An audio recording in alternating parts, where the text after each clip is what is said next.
اللهم صل على سيدنا محمد الفاتح لما أغلق والقاتم لما سبق ناصر الحق بالحق وهذه إلى صراطك المستقيم وعلى آله حق قدره مقدار العظيم. بسم الله الرحمن الرحيم. صلى الله على سيدنا محمد وعلى آله وصحبه وسلم تسليما.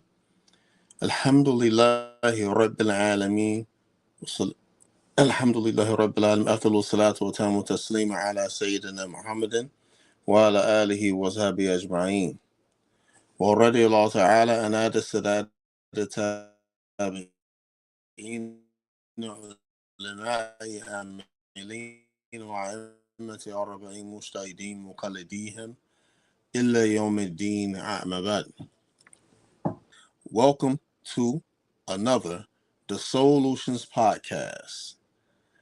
The topic we're discussing tonight is child rearing. Do we live for our children?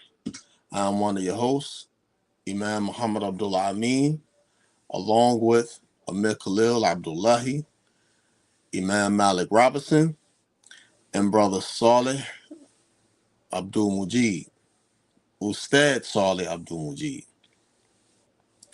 Again, Assalamu alaikum wa rahmatullahi wa barakatuh.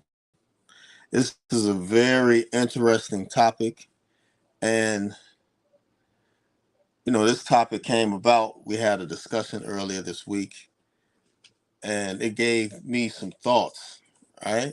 It gave me some thought because I find that many of us do. We live for our children, so much so that a lot of times we coddle them and we don't prepare them for the challenges in life, be it secularly and Islamically.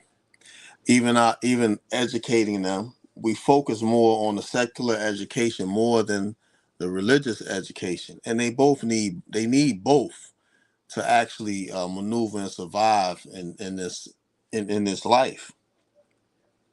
Most importantly, the religious education, because this is them for the next life, for pillage of religion, but also the practice and the first teaching and understanding it, first teaching and learning that they experience is how they observe in us and our practice and implication and how we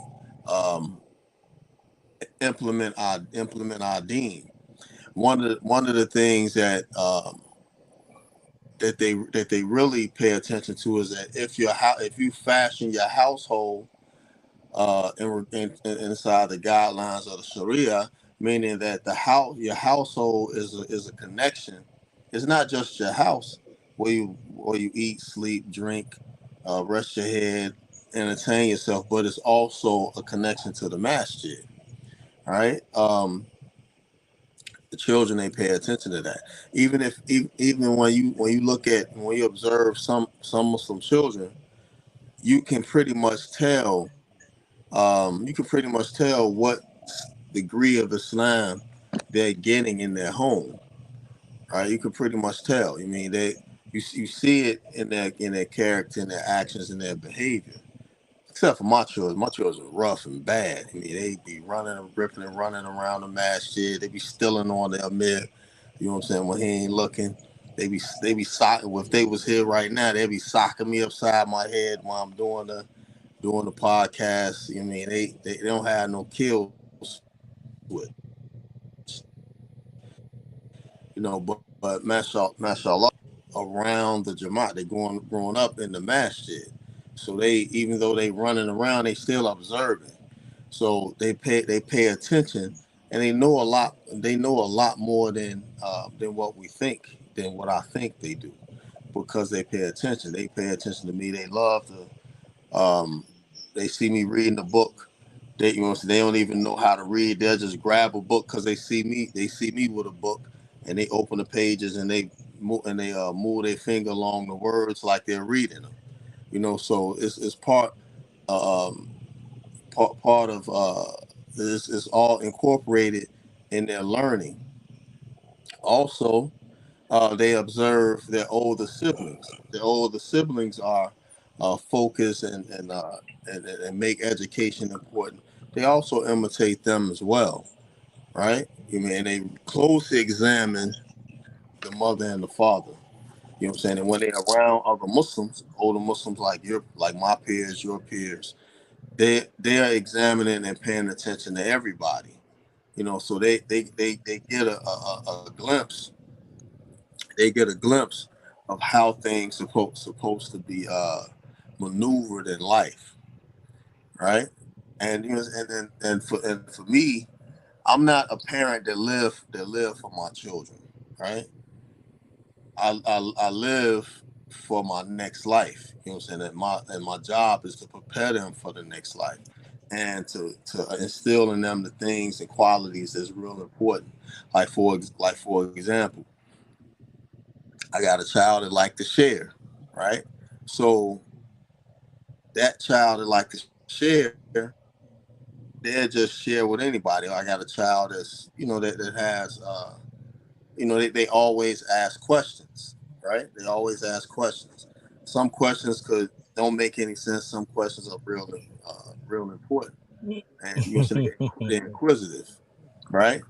And then and then I have a child that they always memorizing something. I remember when my 24-year-old, he's 24 now. He just turned 24 last Saturday. When he was with me here in Philadelphia, he was 16. Boy had memorized Murshid El Moeen in a 2-day sitting. Murshid El Moeen is a small Maliki text. It's like a primary Maliki text. It has creed, uh, fiqh, tasawwuf, um, and it covers the all of the arcans uh, of the Fara'ain, the five pillars, right? So I'm going over it with him, and he's memorizing that. This is one of my sons. He was quote unquote born a special needs child, right? And the doctors had said him and his twin is the one returned to Allah. He was the oldest. The doctor said that they will never be able to have a quality of life as other normal children. Well, this boy, even though in school he was supposedly like 2 years behind in comprehension and learning, but when he had memorized Morshid El Lean in a 2-day sitting, I realized then that they don't know what they talking about. You know what I'm saying? He just graduated from college this year, so you know what I'm saying. But that's what I'm talking about. I mean, they have all this is a part of their learning. I remember one of my associates, his children. I mean, when they moved here from Belize, um, his children went to public school. His older children went to public school, and every day when they came home from school, he would go over before they did their schoolwork or went outside. Did their school homework or went outside. He would go over the 40 hadith with them. He would go over Quran with them, and after for like 30 minutes, like 15 minutes Quran, 15 minutes hadith, and then they'll do their schoolwork all the way. I think it was his five oldest children, all the way up until high school. Now, when the younger children was being born during that time, they went to universal school with my children, right? And universal school, they was more proficient in Arabic than the Arab children. They was more proficient in math and Arabic than the Arab children. So Allah Ta'ala have blessed them. But the one thing that this school didn't teach them was proper adab. They didn't teach them that. They taught them Quran, Hadith, Arabic, but adab, good manners, is not something that they had learned there in that school. I mean, so and it was a lot of people, a lot of brothers and sisters that I know that went to that school.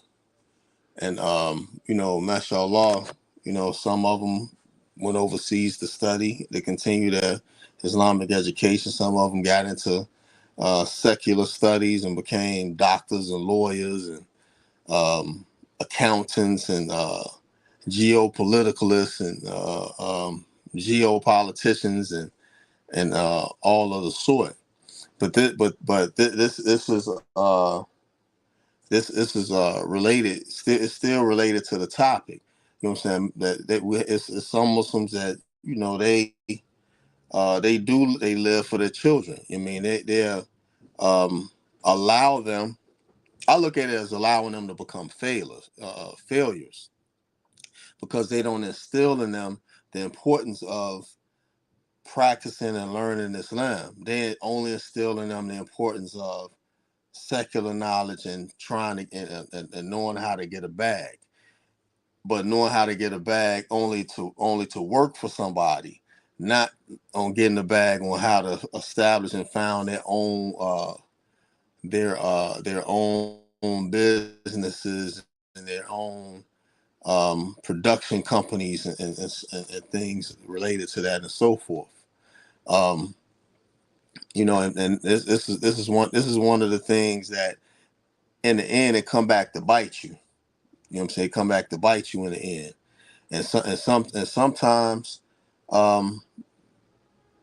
the child they realize when they get to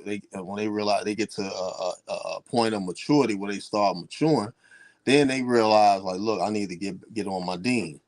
You know what I'm saying? But at that point they realize that they wasted a whole lot of time of their youth by not focusing on the importance of learning.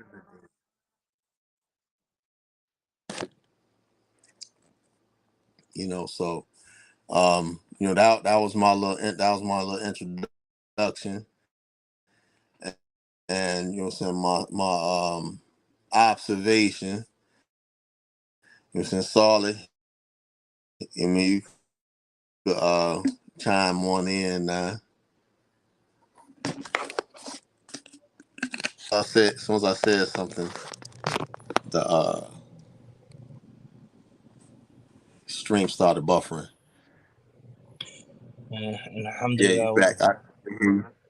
Alhamdulillah wa salatu wa salamu ala Sayyidina Muhammadin wa ala alihi wa sahbihi ajma'in.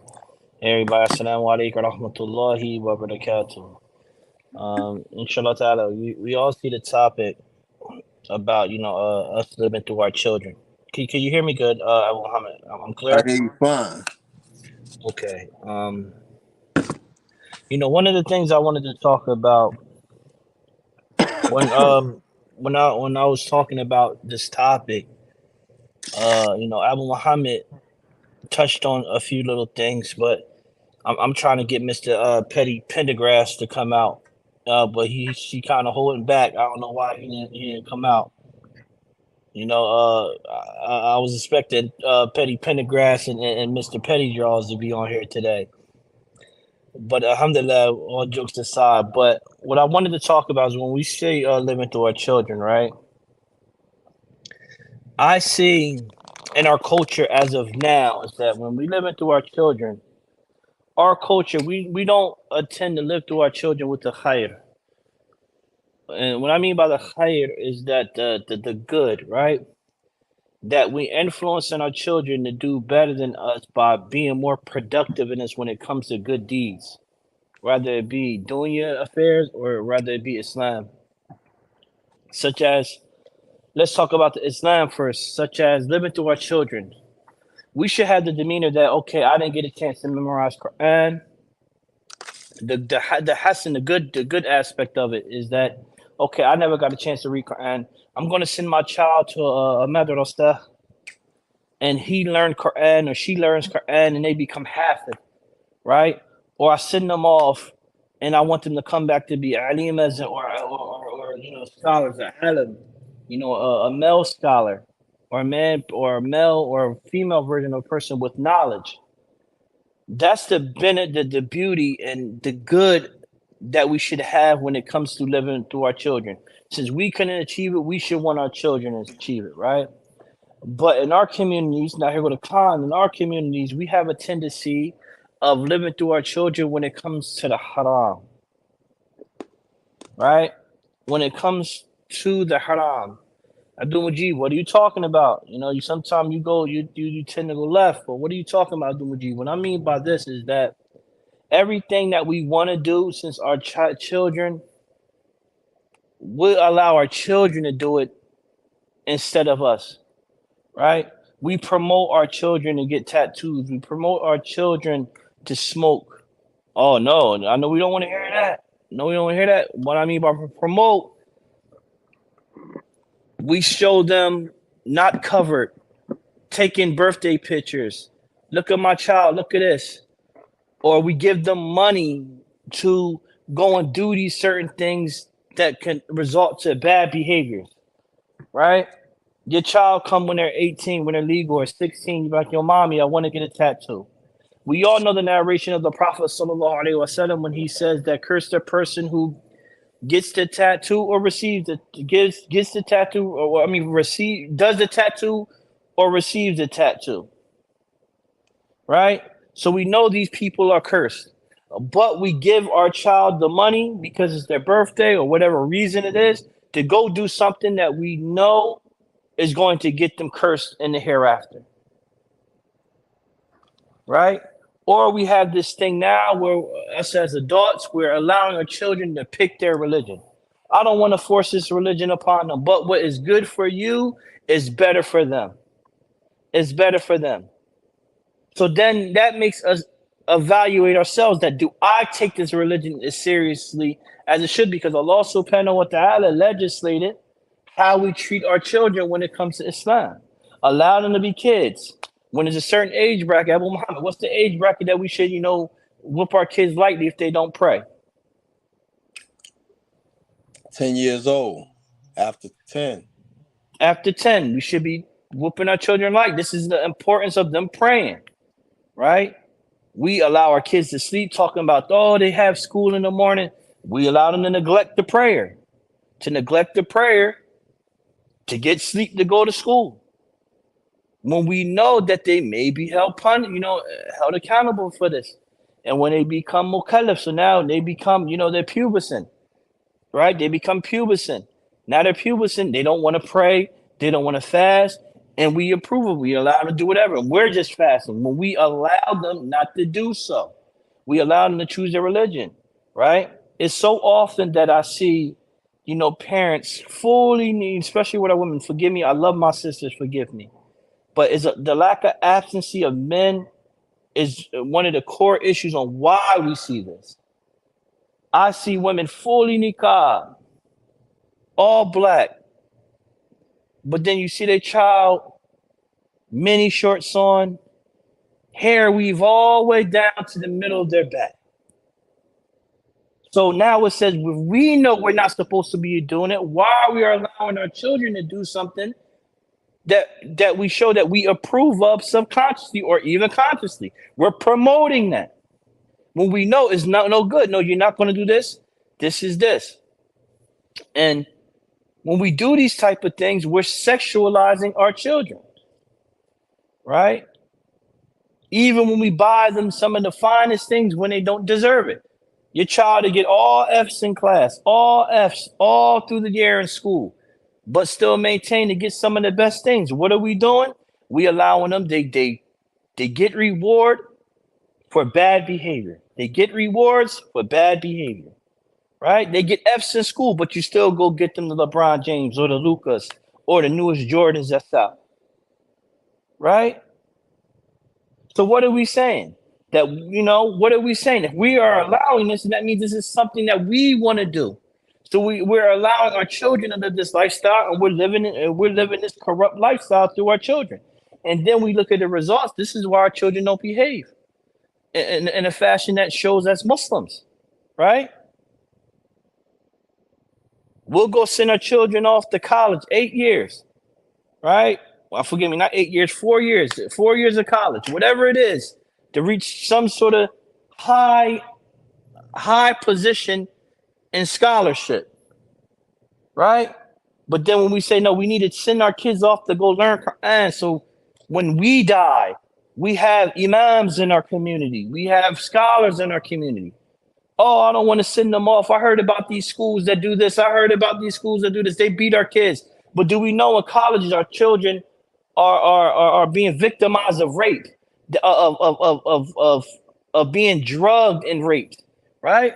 Or our children are even, are being shown the behavior of the Zinat culture, right? That people have boyfriend and girlfriends. They're drinking. All these other things we expose our children to. But when it comes to the khair, we make so many excuses of it, right? We make so many excuses of it. And this is one of the core problems of our community. We are living a haram lifestyle through our kids until they become legally responsible for themselves, and then we can't control them anymore. We can't control them anymore. Then we're running to the imams to try to, get them to sit down. Can somebody please talk to my son? Can somebody please help me with my daughter? No, we allowed them to do all of this. We promoted it. And yes, I'm going to use the counter attack. They're going to say, well, what if the parent is good and your child still end up as bad, right? Then if your child still end up bad, you did what you were supposed to do. You did your job. The Prophet ﷺ said, "Al-dinu nasiha," that our religion is, is nasiha, is advice, and joining the good and forbidding the evil. As long as you did this, you did your job. But if your child goes this way when they are legally responsible for themselves, then there you go. That's up to them. You tried your best. But the key point is that we have to start trying our best when it comes to our youth. We can't promote the bad through them, if that makes sense again. We cannot promote the bad through them. We cannot promote the destructive lifestyle that we want to live onto our kids, if that makes sense. So, if Abu Muhammad, if you want to jump in a little bit and add on to it, then you can add on to it, inshallah ta'ala. Are you there? I'm here. Um, I wanted to mention one of the things I had mentioned earlier is that our children, they observe us in our practice. They observe us in our application and our behavior.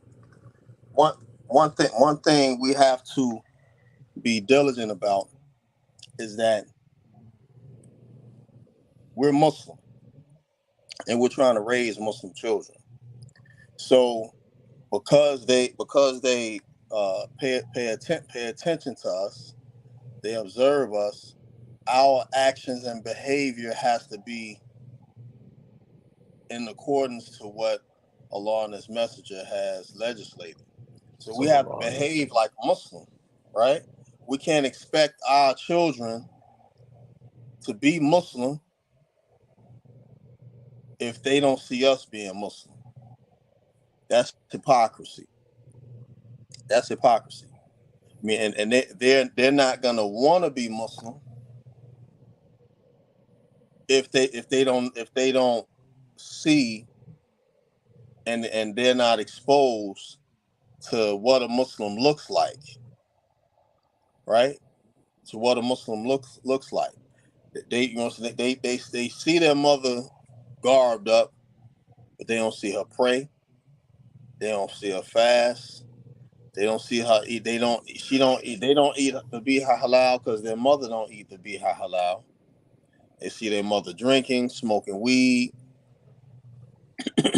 everything else. They see their father doing the same thing. But mother and father are supposed to be Muslim. The only thing Muslim about them is the greeting and the dress. No implementation or application whatsoever. So in that process, you're raising the child and rearing the child, showing the child what a munafiq looks like instead of what a Muslim looks like. All right. So the what I had mentioned earlier was one side. Now I'm mentioning the flip side because we have to be real. I mean, we're living in a time in a society where the importance of deen is declined. I mean, so we have to fight tooth and nail, hold on to the rope of Allah, hold on to the deen like we're holding it between our molar teeth, biting down on it, trying to stick to it, because what the children are paying attention to and observing, they're not observing Muslim behavior. So what does that do to them? That causes them to have some doubt and to be confused. So in doing that, we're setting our children up for failure. And some parents, some parents they allow their children to be failures because they themselves was failures. Instead of changing the narratives, instead of changing the narrative, stopping, um, ending the generational curse with them, and instilling goodness in our children. Like for example, your family or a person's family, every child born in that family is a product of zina, from the great grandmother on down to your generation. So when when do you break the cycle of this generational practice? You break the cycle by encouraging the youth to get married, encouraging your children to get married. They're not gonna want to get married if they know that their mother and father never was married, right? So what does this do? This gives them the impression that it's okay, that zina is okay, that adultery is okay. So they wouldn't want to break that cycle, right? Um, the brother of the Shehu, Uthman Danfodio, Sheikh Abdullahi ibn Muhammad Danfodio, he had compiled a book that was like the explanation of another book that Sheikh Uthman Danfodio, Taqaddamullah bi rahmati Ameen, had did. And this book is called Tahdhibu Insan min al Kasal Shaitan, right? The training of humanity against the traits of Shaitan. And in this book, the conclusion of this book is, the chapter is called on the disciplining of children, but the actual context in the conclusion is actually raising children and rearing children. All right, and it's very long.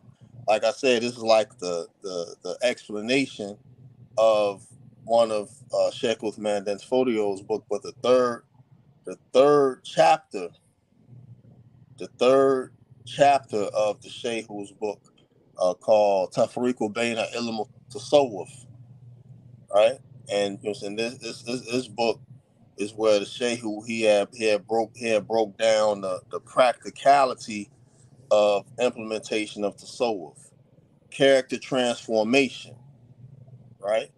Character transformation. And this is what he had described Tasawwuf to be: character transformation, because transforming your character is transforming your character to mimic and internalize the character of the Prophet Sallallahu Alaihi Wasallam. In essence, this is what tasawwuf actually is. This is what ihsan actually is. It's good character, and if an individual, if anyone is actually following the sunnah of the Prophet Sallallahu Alaihi Wasallam, they're fully engaged in tasawwuf, right? So I wanted to read something from the conclusion. All right, just a few things, right? Sheikh Abdullahi, he said, realize that the child is a trust from Allah subhanahu wa ta'ala to its parents.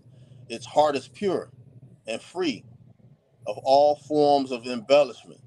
The child naturally inclines towards everything that inclines towards it. For if the child is made accustomed and made use of doing good and excellence,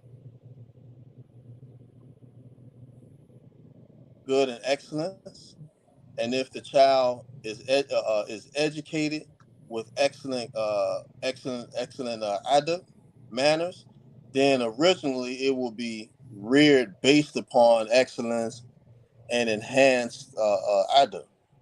And then he had mentioned, he said the manner in which the parent can protect this child from the internal fire initially is by four means. The first mean is instructing it in excellent character. The second is guarding it against immoral acquaintances.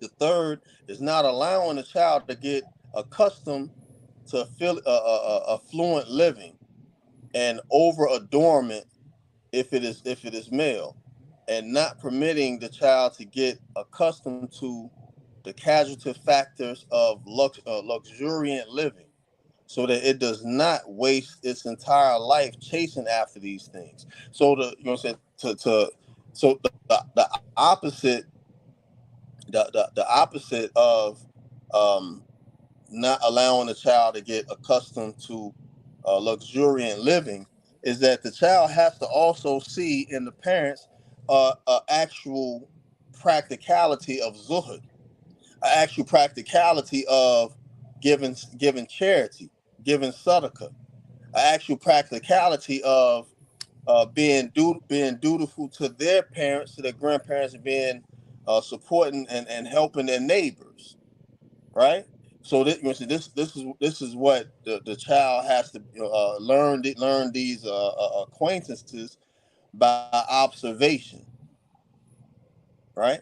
Because these are the things that are geared towards goodness. I wanted to touch on that a little bit. It's a lot more. It's a lot more jewels in that conclusion. You know what I'm saying? And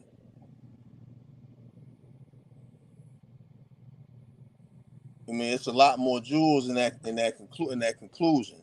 But I just wanted to touch on that since we're talking about the topic living through our children, right, and rearing them.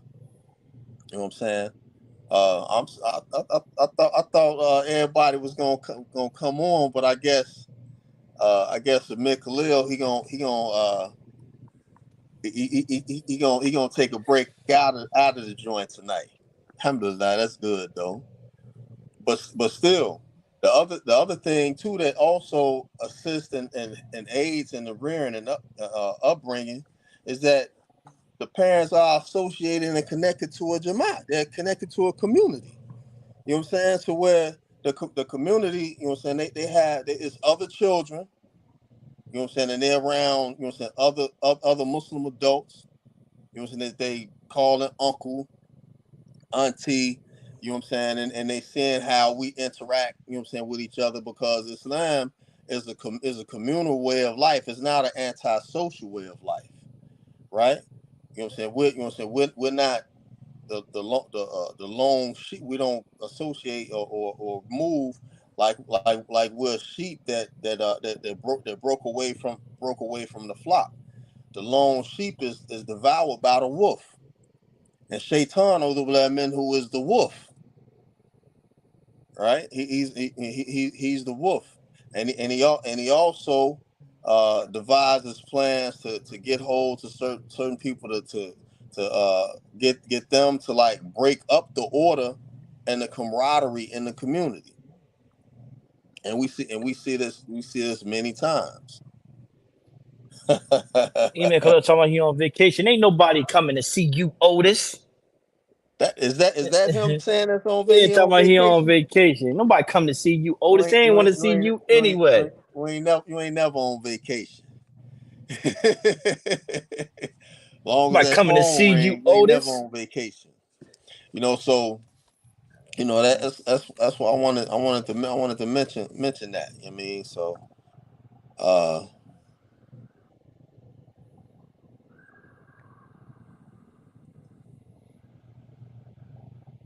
okay. Yeah. Sister Jamila said we also have to have a proper dialogue with our children about the deen and why we cannot do certain things from an early age. We need to make our children aware of death and the akhirah from an early age. We also have to instill within them ilm and a love for Allah Ta'ala and His Messenger Sallallahu Alaihi Wasallam. This is absolutely true. This is absolutely true. In some case, in a lot of cases, like I'm gonna use myself as an example, as it relates to death, and I see this characteristic. I mean, in some of my older children, is that I grew up in Chicago. You know what I'm saying? Some of my life, most of my life. So I've seen death from a young age, and getting older. You know, as I got older, it was certain times to where I had friends die in my arms. I had one friend, his face blew off right next to me. I mean, so it's like experiencing certain things. It kind of desensitize you a little and make you prone to really like, okay, understand that everyone has to die. It's the only thing that's promised. But the thing is, like, I have 7 children or 8 children that return to Allah. I haven't had the opportunity to grieve over any of them. And my Ibn, whose twin returned to Allah, he never grieved over him at all. And so like now, he's starting just now beginning to like grieve a little bit. My oldest son, when his brother got killed. His brother from my late ex-wife. You know what I'm saying? After her and I was divorced for some years. She had another son, then she had a daughter, then she had another son. You know what I'm saying? So the one that's next to him, next to my older son, he had got gunned down like the next year after their mother died. Right? So I actually found out who it was that had murked him and stuff. Because one of my acquaintances that did a bit with me, his son told me, you know what I'm saying, who it was. But my Ibn, you know what I'm saying, is related to my Ibn. He's still desensitized by death. You know what I'm saying? Like, well, my 24-year-old, he don't even like going to nobody's janazah or funeral. You know what I'm saying? So it's like you know what I'm saying. What I instill in them is that, you know what I'm saying, once we die, we transition, right? We move from one life to the next life. And one of the books from Imam Haddad, lawyer Hammer, who called the Life of Man, right? They call the Life of Man. So I used to have that book, man, but I gotta look for that book. I gotta look in my archives to see if I can find it. But in this book is the life. Life starts, life in the womb, life as a child, life as a baby, life as a toddler, life as a young child, life as a life as a young child, young adult, life as an adult, life as an old person, um, as an elder, life in the grave, life on the day of judgment. So he breaks down every transition. So the way that he breaks it down in this book, you would think that once Allah Ta'ala brings us into existence, that we never die. We just transition from one stage to the next stage, right? And it to the either would be eternally in a hellfire or would be eternally in Jannah, right? So this is a good book, and I wonder why no one is actually is actually promoting this book, because in this book it gets your mind ready to accept certain things that you're gonna experience in these stages of life. Like right now, I'm not an old man. I'm still young, but I'm experiencing things in my body change that reminding me that I'm getting ready to go on to that elderly stage.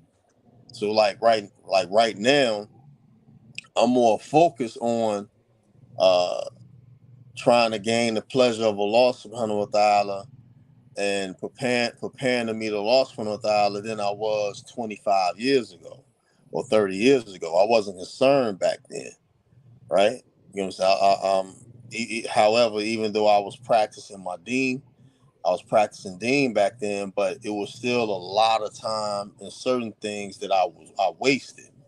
You know what I'm saying? So it's like right now I'm actually playing catch up. So like certain questions my children asked me, like when my Ibn, my granddaughter was born, my Ibn asked me, he said, how did you how did you raise my sisters? You know what I'm saying? What was the biggest obstacle that you faced with raising girls? I was like, man, I don't know, man. I was just I just raised them. Or just assisted in raising them. I didn't have. I don't know a lot about raising girls, but I did my best. I did my best with you. You mean? So I just did my best. Saying? But one thing that if you pay attention, I asked him, say, if you pay attention to how your sisters are, your daughter is gonna be just like them. Or you pay attention to your aunties, to my sisters, and your grandmother's sisters, they're gonna be just like them. You mean it's and the thing is with my granddaughter, she's growing up with my grandson. Like my 4 year old was been growing up with my 5 year old, and then we got Suhaila. She's the caboose. Like my Ibn, he got another child on the way. I don't know if the child she probably born by now. He born by this time. You know what I'm saying? So he or she gonna feel a little bit left out.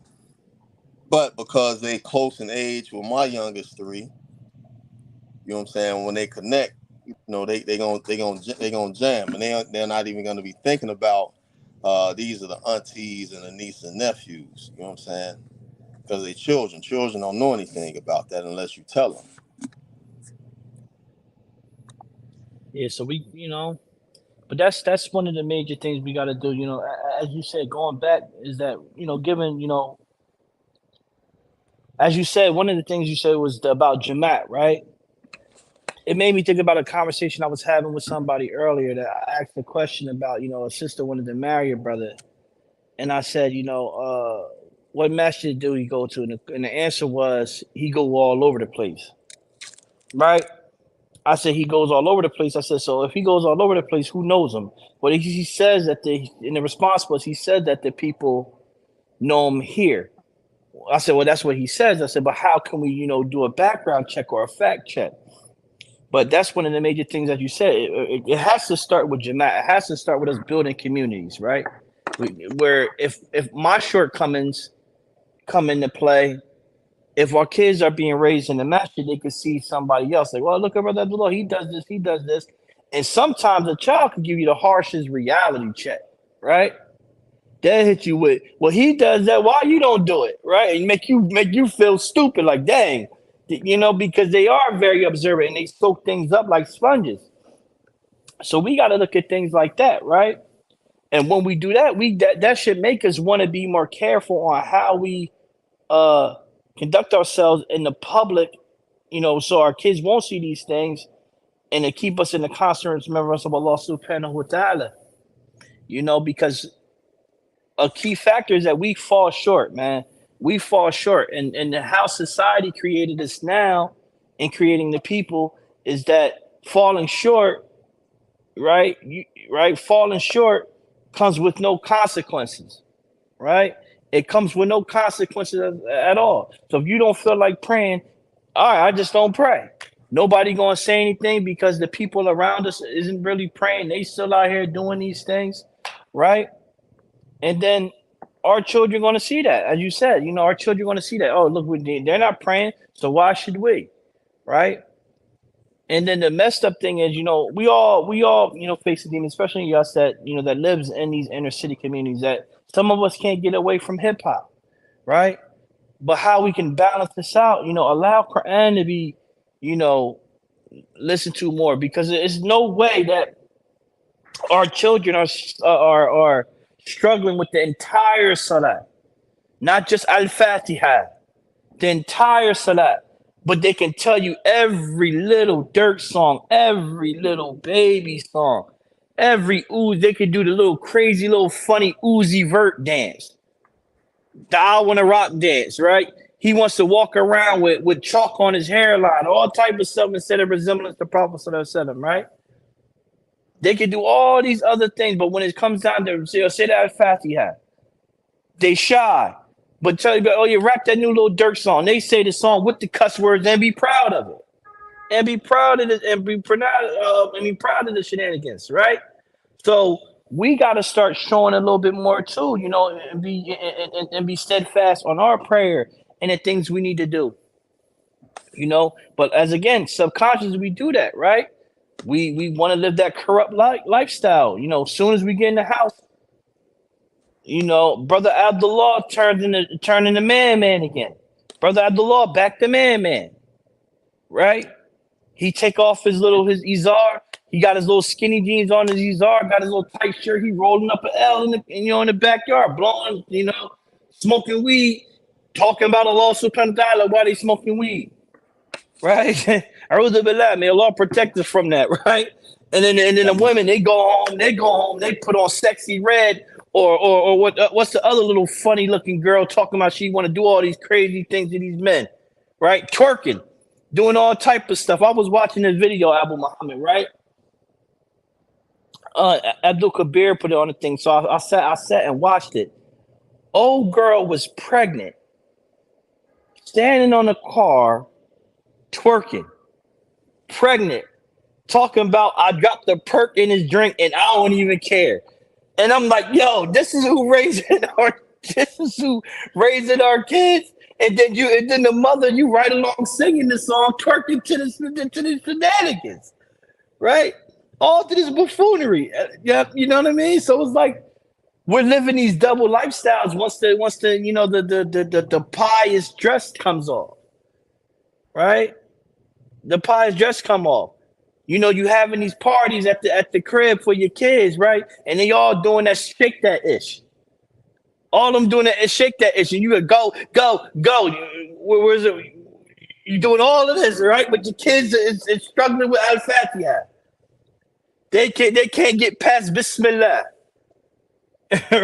Right? But they know how to do all the latest dances. Along with you. You talking about you can't read Arabic. You out here rapping every song underneath the blue moon. And then and then what messes it up? Y'all don't even the women don't even sing R&B songs no more. You rapping the hardcore rap like the men. It's crazy out here. Right? It's crazy out here. So we got to be conscious, man. Especially when even with the fathers that's around, man. We gotta bring our children to the masjid. I was talking to Abu Muhammad about that. I said, inshallah ta'ala, when my son get in in a little bit more, healthier situation, I want to bring him to the masjid. And we need to, he need to see people. He need to see these things. We have to start doing this. Because if you go to these mini masajid now, the only people that's really there, we're losing a whole generation. You see the 20-year-olds here and there. You see the 30-year-olds here and there, right? You see the 40-year-olds, they here, but they got a whole bunch of stuff with them. The majority of the people here, they're old farts is about to croak. They on borrowed time. Hey, look, the time changing so much is that in my era, I was one of the youth in the masjid. I remember talking to a sister online on Facebook, and she had put some videos up or pictures up from from Islamburg, the land up in upstate New York, right? So I asked, I said, wait a minute, that's Islamburg, right? And she was like, yeah. I said, what I'm saying? I used to go up there for the retreat. Like every year in the early '90s, and I had told her that told about two of my teachers that was there. One of my teachers is her father.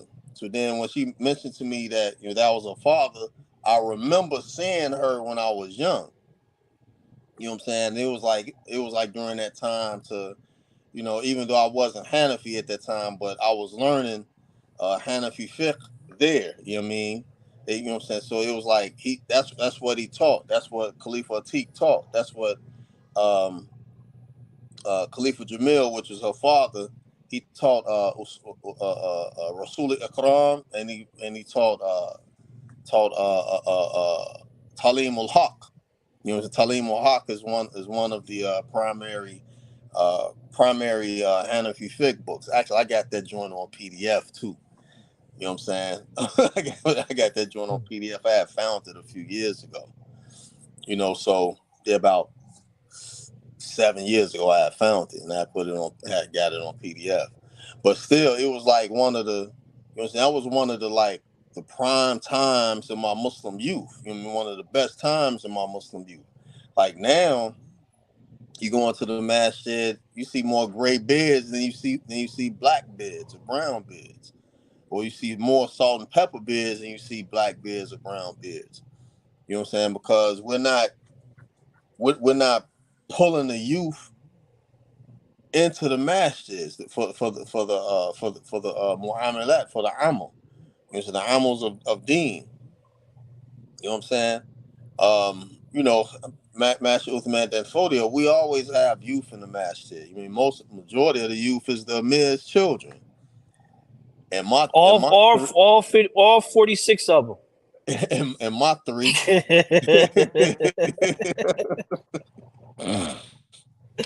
Oh, And my snap. three. You know what I mean? So, but they're the youth with they're prepared. You know what I mean? Preparing them for the leadership, preparing them to be the next teachers and stuff. You follow what I'm saying? So everyone is actually engaged in learning. That's the type of that's the type of Jamaat that we have. You know what I'm saying? If you with us, you're gonna be engaged in learning. You know what I'm saying? Consistent mu'amalat. You know what I'm saying? It's not no if you want to look for a masjid that you can find the latest gossip and and the latest fitna that's going on, and what this sister doing, what this brother doing. That's not a masjid that you're gonna stay at if that's what you're looking for. If you're looking to learn Islam and learn Deen, then that's what you're gonna get. You know what I'm saying? But if you're looking for the latest gossip and the meme, Riba and the meme, and what's happening, the only thing that's happening there is education. You know what I'm saying? Is education. So there's nothing else really happened there that that spark your interest to know what's going on. I mean the latest shenanigans. So but alhamdulillah we've been talking for a minute. I mean we got like an hour or so in.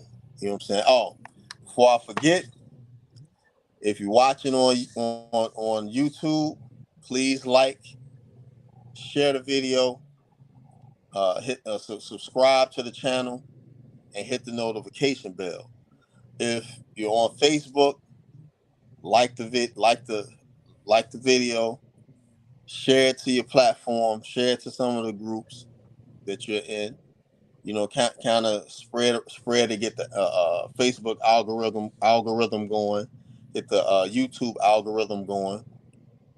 All right, if you're watching on YouTube, um, I gotta, so I gotta go back and share it to my wall as well. But you know, what I'm saying, make sure you do that. I mean, and tell people about it. A brother had hit me up about a few days ago. Talking about we don't have platforms to actually teach this teaching. You know, what I'm saying, the correct way and the proper education. So I sent them like 3 platforms, right? I sent them Tajdeed of Sunnah. I sent them my page on YouTube, Tajdeed of Sunnah page on YouTube, and I sent them Masjid Muhammad Atlantic City. You know what I'm saying? YouTube page. You know what I'm saying? I'm like, look, there's 3 platforms right here where learning is what a person can engage in learning.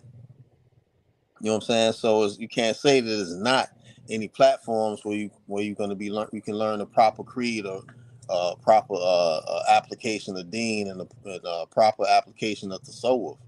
You know what I'm saying? It's 3 platforms. So the brother he was familiar with one of the platforms. He just didn't say. Mm. So, any questions from anybody? Because we want to start interacting with this man. On things that y'all also want us to start doing more, or any ideas is cool. Because ideas is a great thing. Y'all the people who are supporting us, and it matters to us that we keep y'all intrigued and we're helping y'all to the best of our ability. So, is there any questions or anything like that?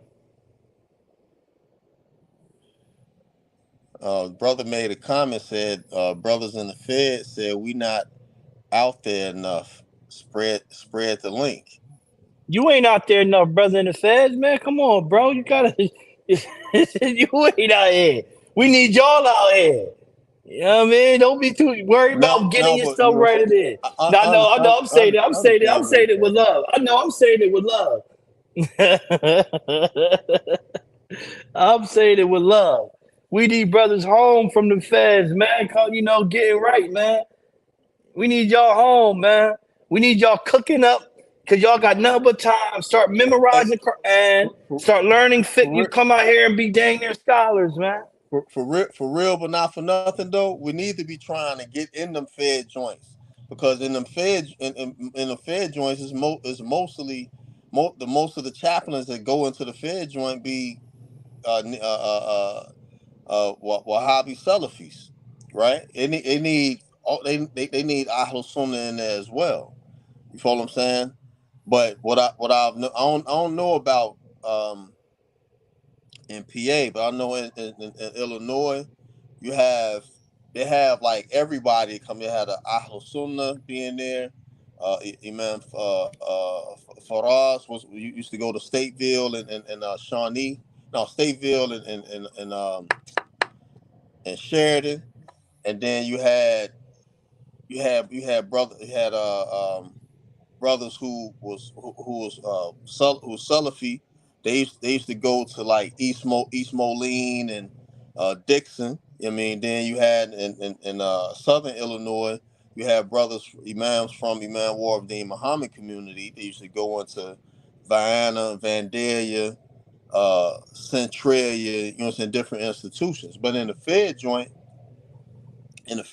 you had like I don't know if Imam Mukhtar Curtis, I think he's from Philly. He used to go into the Fed joints in Michigan. You know what I'm saying? Then you have in Minnesota, I forgot who goes in there, but most of the brothers the chaplains that going to the Fed joint. I mean, they Salafis. You know what I'm saying? It's not that many Ahlul Sunnah going in, so we need to have Ahlul Sunnah going into them Fed joints as well. And see, the thing is that the problem is that when we educate the Muslims, we need to remove the sectarianism stuff. You know what I'm saying? That's one of the things that um like a Rahma in Chicago, because you have brothers as Salafi, you have brothers as Ahlul Sunnah, but there's no infighting or no bickering. There's no set tripping. Different dynamic. It's the dynamic like is like that because Chicago was originally a gang coach has a gang culture, is a gang culture city. So a lot of brothers who was in the street tribe, street organizations that accepted Islam. Islam is what really Saved them. say it's not only saved them, but it removed the gang banging stuff. You know what I mean? They wasn't they not enemies.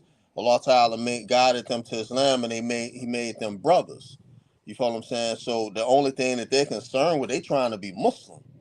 You mean they're not into, okay, well, I'm Sunni, or I'm Shia, or I'm Salafi. You know, so they look at everyone as being Muslim, as long as you're not Nation of Islam or 5%er or more Science Temple. They looking at you as being Muslim, Can I and can that's I the can I answer this question too after you done? all right. So Oh, that should actually be the goal, because when you really look at it, the enemies of Islam don't care if you Salafi.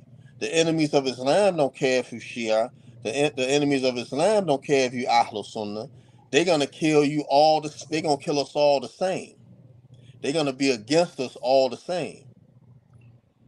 You know what I mean? all right. So he said, Now with the question, can how, somebody put the question back up, or he said, how can how we would you bring? make the youth want to come to the masjid?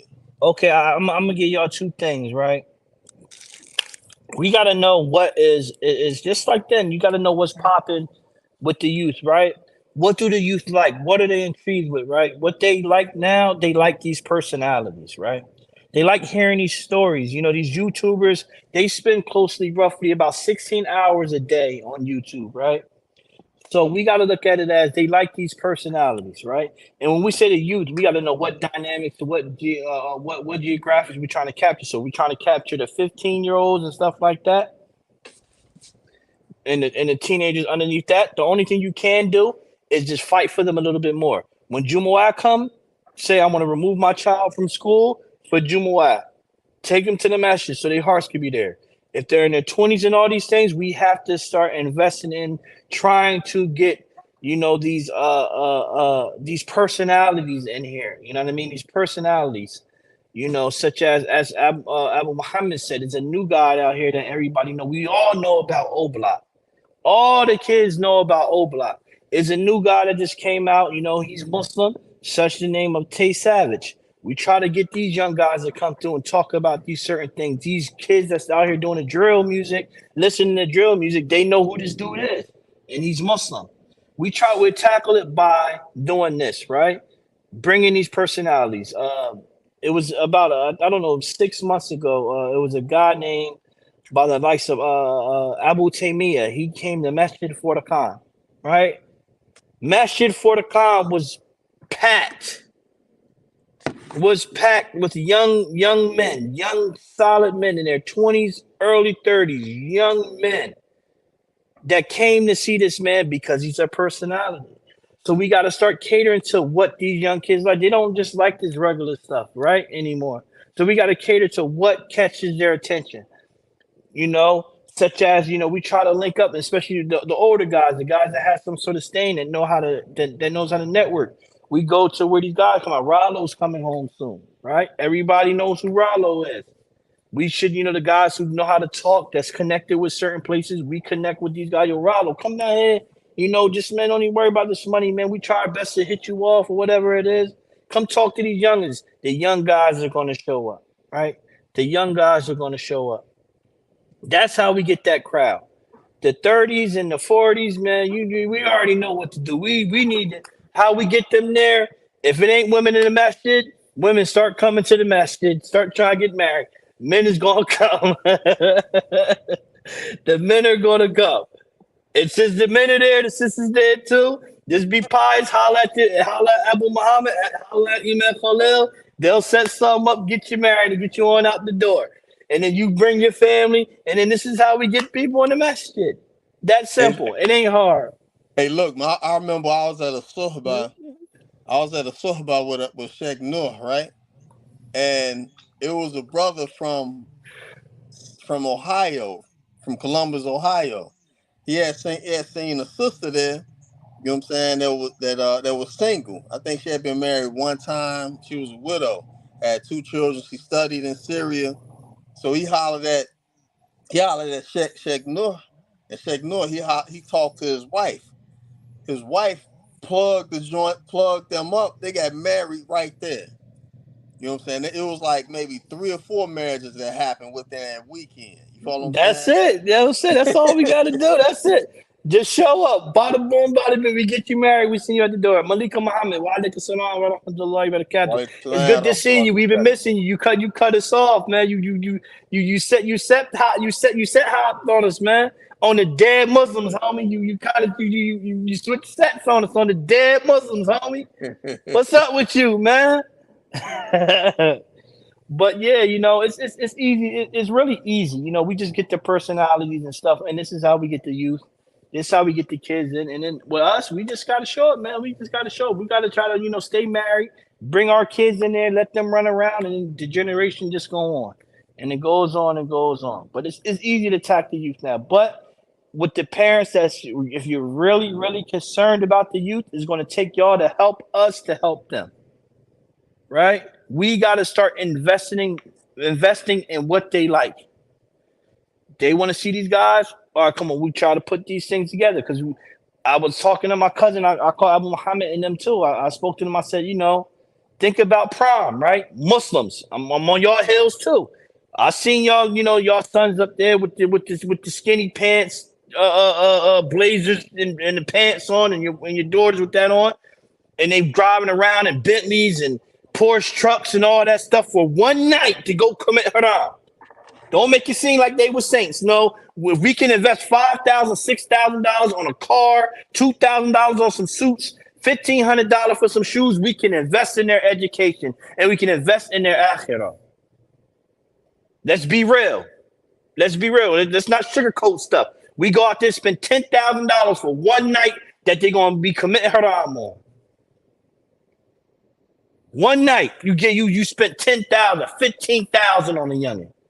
But we can't spend 5,000, 2,000 on them to become scholars and learn their religion properly and want to be in the masjid, then we tripping.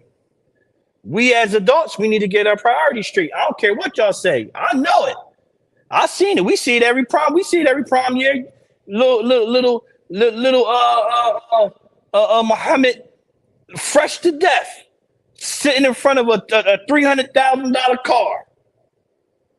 About to go take little Fatima. Fatima dresses skin tight to the prom so they can shake their tail feather. That's how the old heads would say. Right? Let's be real. Let's be real. Alhamdulillah, Rabbil Alameen. Malika said, don't learn from the course, the Sirah tree, and teaching them about the Khalid ibn Walid, Umar, Hamza radiallahu anhum, and start keep them intrigued in the Sirah, Arabic, and Quran. They are ready. But we got to get them there. You got to get them in there first. You got to make them want to be in there. And by knowing these personalities and they intrigued of wanting to learn, they going to want to learn too. Our kids are influenced heavily with culture now. We got to cultivate them with this Islamic culture because we poison them so much with the dunya that we got to start cultivating them with that. But we got to be people who they want to cling to, right? And personally, I think, us in our communities, we got to start doing outside dawah. We got to start running up on these young boys. That's, like we scared of the kids. We got to start, what's going on with y'all, man? What's up with y'all out here? Man, we know the game. We know this, and start really talking with them, chopping it up with them. But in certain communities, we got to look at it as they look at Islam as like a, it's like a secondary practice. Where in other places, like Muhammad said, like they just want to be Muslim. Here it's okay. Certain places it's okay to be a non-practicing Muslim, and it's all right. It's okay. Nobody gonna say anything. We just gonna let you do whatever you want. We're gonna let you kill yourself. Hey, we're gonna let you go around the corner and kill another Muslim. It don't matter to us. We gotta be more involved. We gotta really go into the streets. I mean, we gotta be right. Hit the streets. We gotta take it to the streets. You know what I'm saying? Invite the youth to the masjid. One of the most effective things, and then getting the youth to come to the masjid is involving the youth that's already in the masjid to go get other youth. It's a lot of A young lot of things brothers. we can tackle. Yeah, A lot of young brothers have came to Masjid Uthman Danfodio, that's homies with the Amir's sons. You know what I'm saying? That's cool with and all homegirls forty with the six, all Amir's forty daughter. six of them. You know what I'm saying? That's your new And number, then Imam like Khalil. 46. and then you know what I'm saying, even older brothers, you know what I'm saying, they start coming to the masjid because one of the brothers who frequent the masjid is cool with them, and they start coming. You know what I mean? So even since I've been living in Philly, I've met a lot of brothers that way. You know what I mean? They start coming to the masjid because so and so, you know what I'm saying, it's in the Jamaat is in the masjid. You know what I'm saying? And alhamdulillah. You know, a lot of times, man, we have to like really put forth concerted effort on trying to reach people, and to be approachable as well. Because sometimes we may have a persona that people look at us and we don't look like we're approachable. I remember one time I was visiting some family, and I was listening to my stepson was listening to Big L, right? So I come upstairs, and I'm and he listening to Eight is Enough. I'm like, man, what you know about that? He was like, Big L. I'm like, man, only real hip hop heads know about Big L. And then later on that night, we did the podcast. You know, he looked at me like, man, what your old self know about this right here? Come on, man, that's my era. You know what I'm saying? I was in my early 20s when Big L was out. You know what I'm saying?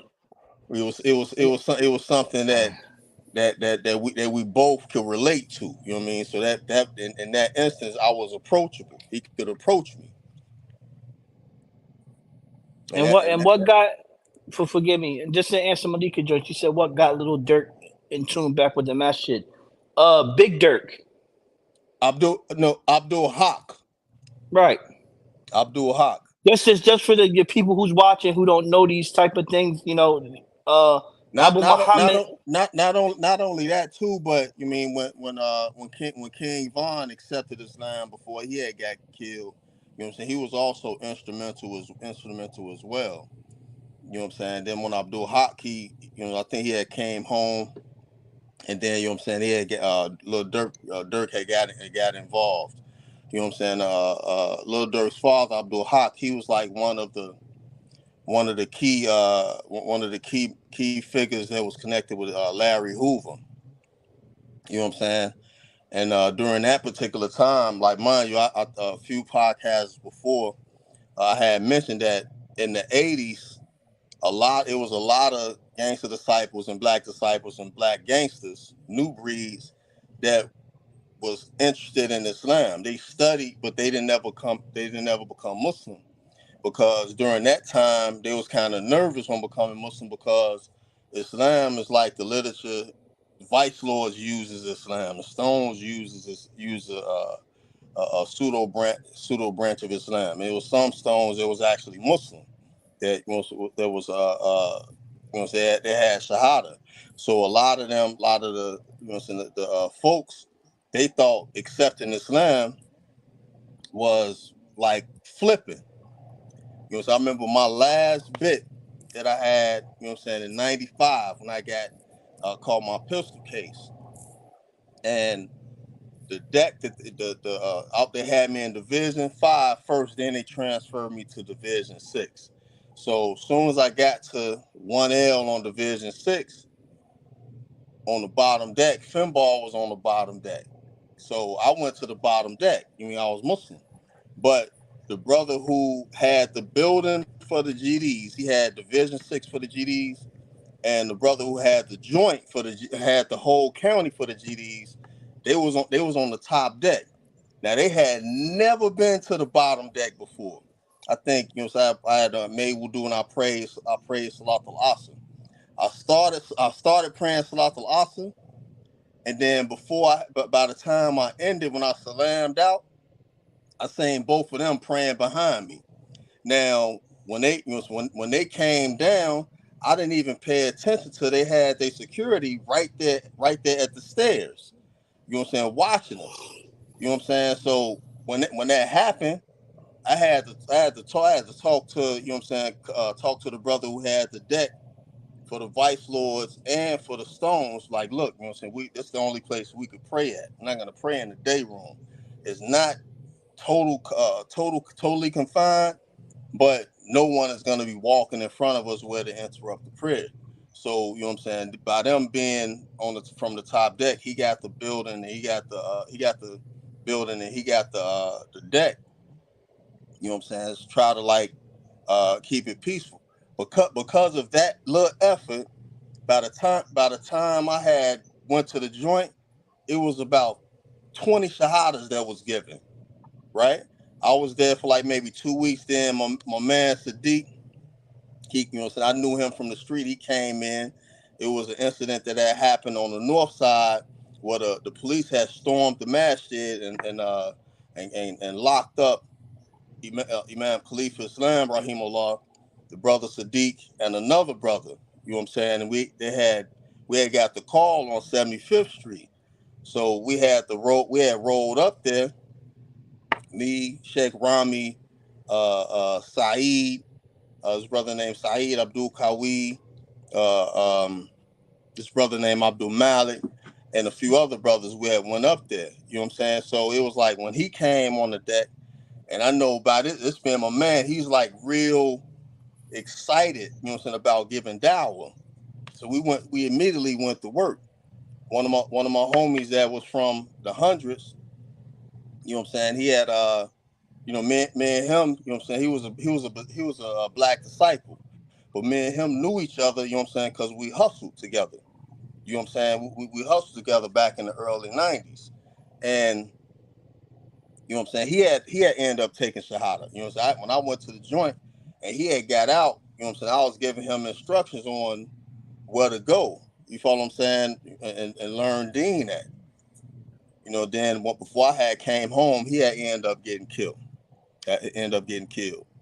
Lawyer Hammer. You know what I'm saying? So with Lil Durk, this type of dynamics, this is how Allah Ta'ala gonna guide whomever he wills. And he calls astray whomever he wills. You know what I'm saying? So no matter what type of effort that you do, so even if it's a little or a lot, Allah Ta'ala is guiding someone through that particular effort, whether they accept Islam at that time or they accept Islam later. I remember, one of the guys I used to work out with in the joint on my second bit, I used to get him down. We was down in Vandalia, which we call Clandalia because Vandalia was one of the headquarters cities of the Ku Klux Klan in Illinois. So the penitentiary, Vandalia Correctional Facility, we used to call it Clandalia. Now, the whole time I used to get this guy Dawa, he never accepted Islam. When I came home from the joint and he came home, this was like the last time they was like selling the VHS movies. I used to buy movies from him. You know what I'm saying? I used to go, he had opened up a store. I used to go buy clothes from him. You know what I'm saying? Like maybe 20 years later, I go to Masjid Al-Ihsan and he ended up coming in the masjid. And I seen him. He had took Shahada the week before.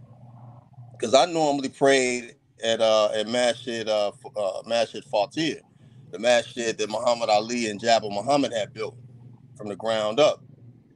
I see this brother, and this particular Friday, I go to Masjid Al Ihsan, and when he came, he was like, "I took Shahada here." Like, mashallah, you know what I'm saying?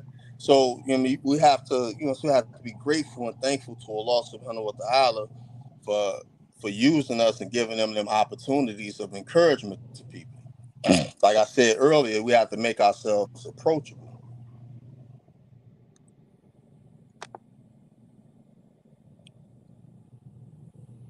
Mashallah. Any other questions, y'all?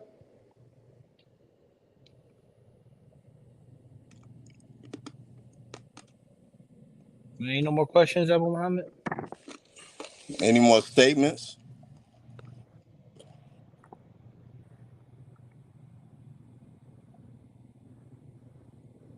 Alhamdulillah Rabbil Alameen. Well, inshallah ta'ala, I guess we can close out. Um,